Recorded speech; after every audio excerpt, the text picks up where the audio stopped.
morning at Acanto, one of Chicago's premier Italian dining destinations. Our Jackie Kostek is tasting her way through Italy this morning. Not a bad assignment. She joins us now live. Good morning, Jackie. What's going on there?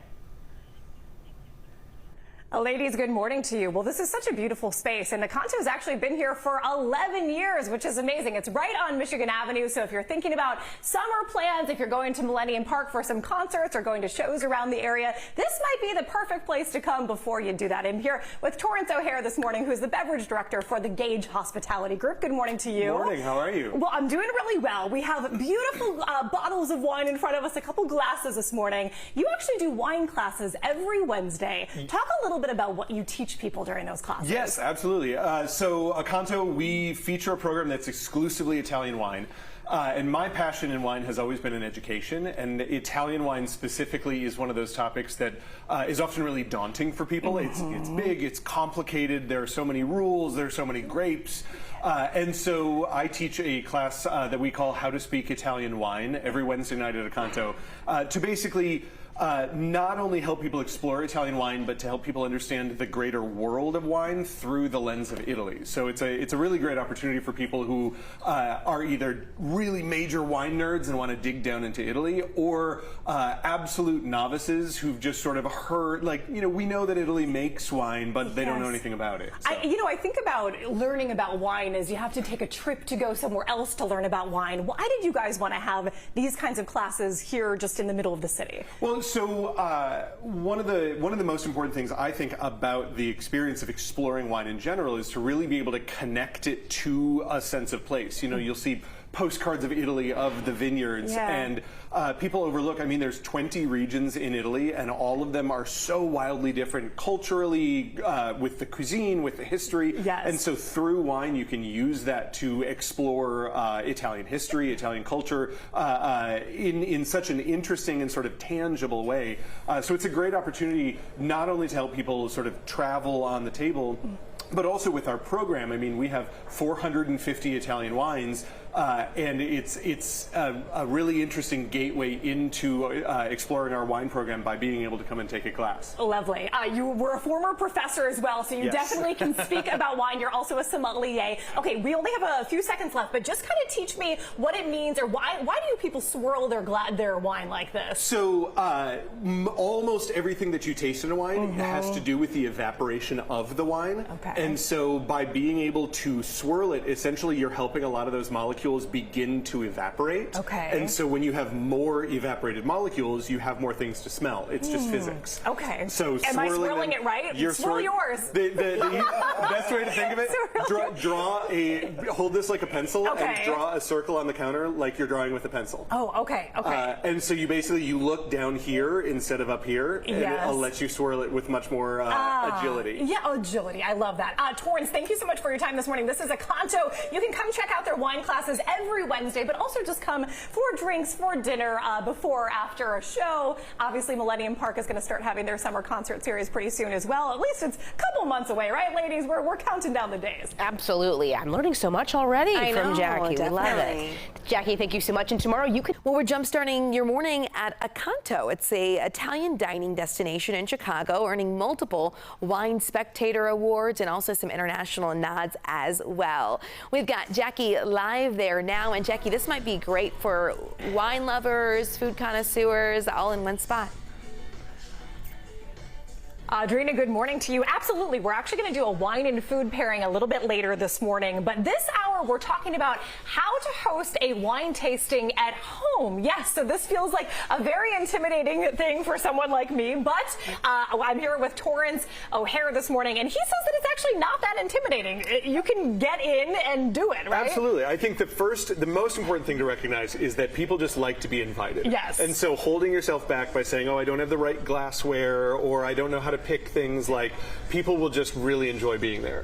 So when you get to putting this tasting tasting together, the first and most important thing to do in terms of planning is to pick a theme. Pick a theme, okay. Because the ideas in wine, they're not that difficult to explore or to learn, but you have to give yourself sort of a sandbox to play in. Got it. So take your favorite grape, take Pinot Noir, for example, and instead of drinking wines from a place you're familiar with or drinking wines that you've had before, say, okay, everybody bring a bottle of Pinot Noir, but make sure it's from somewhere unique. Make sure it's from a place that you didn't even know grew Pinot Noir, and then it becomes something that you can learn about what Pinot does, basically. If you're going to host this party and you've picked out your theme, do you do a little bit of like studying before so that you can talk people through, or do you not necessarily want to throw on that expert hat if you don't have it already? I think learning things with wine is so much easier than people give it credit for, because on the one hand, you know, there's a lot to learn, and any professional will tell you, like, you know, I'm learning new stuff every single day. Yes. But at the same time, like, the information is accessible, it's practical, it's interesting. So yeah, I mean, use ChatGPT, do a little cursory Googling, at least have 2 or 3 interesting things to say about the one bottle of wine that you brought, so that way it does become something that we can learn, grow, get better, and at the very least know what you like to pick next time, basically. Do you have any other like hospitality tips just to make it sort of a warm, inviting evening for everyone? I mean, you obviously have the bottles out right now. You've got this beautiful charcuterie board. What else would you do to make sure that your guests have a good time? For sure. I mean, make sure that you've got something to snack on. That's critical. Make sure that you provide lots of water.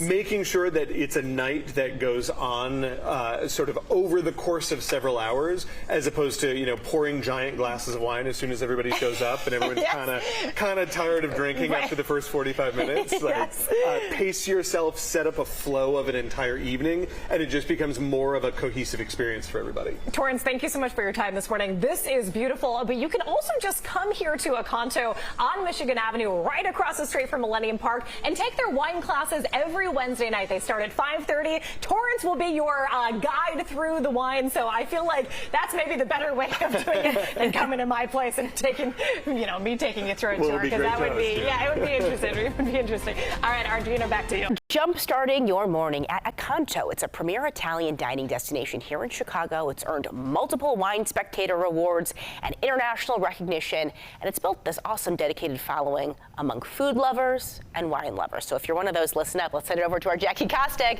who is tasting her way through Italy this morning. Hey, Jackie.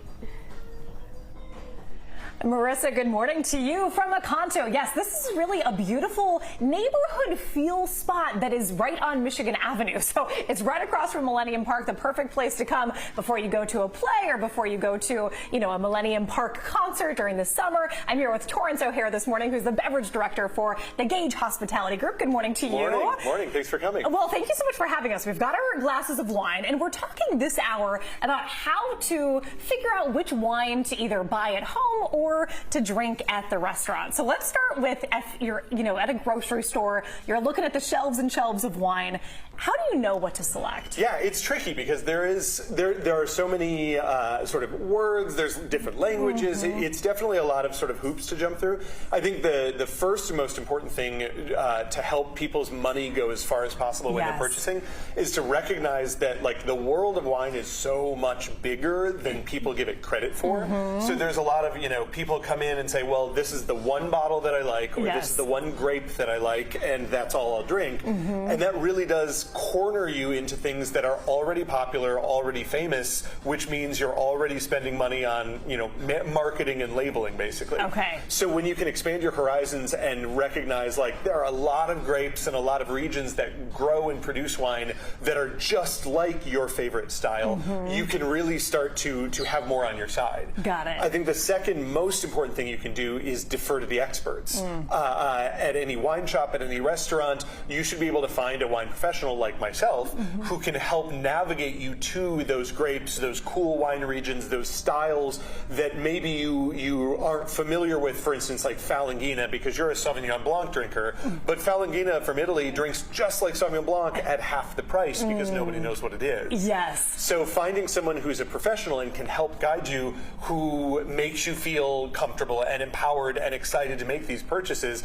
is really a key a key tactic to make sure that you're buying stuff that you like. Is the old saying that people used to talk about where you go to a fancy restaurant, don't order the cheapest because you don't want to look cheap, but is the second wine that is listed, is that the best kind of bang for your buck? You know, what I tell people, people in my role, if we are doing our job correctly, you should be excited to purchase anything no matter what you want to spend. So what I always tell people and how I act in a restaurant is I tell exactly what I intend to spend. You know what? I want a great bottle. I want something white. This is what I'm having for dinner. I want to spend maybe $75 or so. What do you got? Yeah. When you can have that level of comfort and confidence, then it gives really clear parameters to your wine professional to know, like, I can pick you out a bunch of great stuff because you've given me sort of set guidelines, as opposed to kind of dancing around this, like, oh, well, I'm supposed to, I don't want to look silly. Like, it's my job to have this conversation with you, so tell me what you want and help me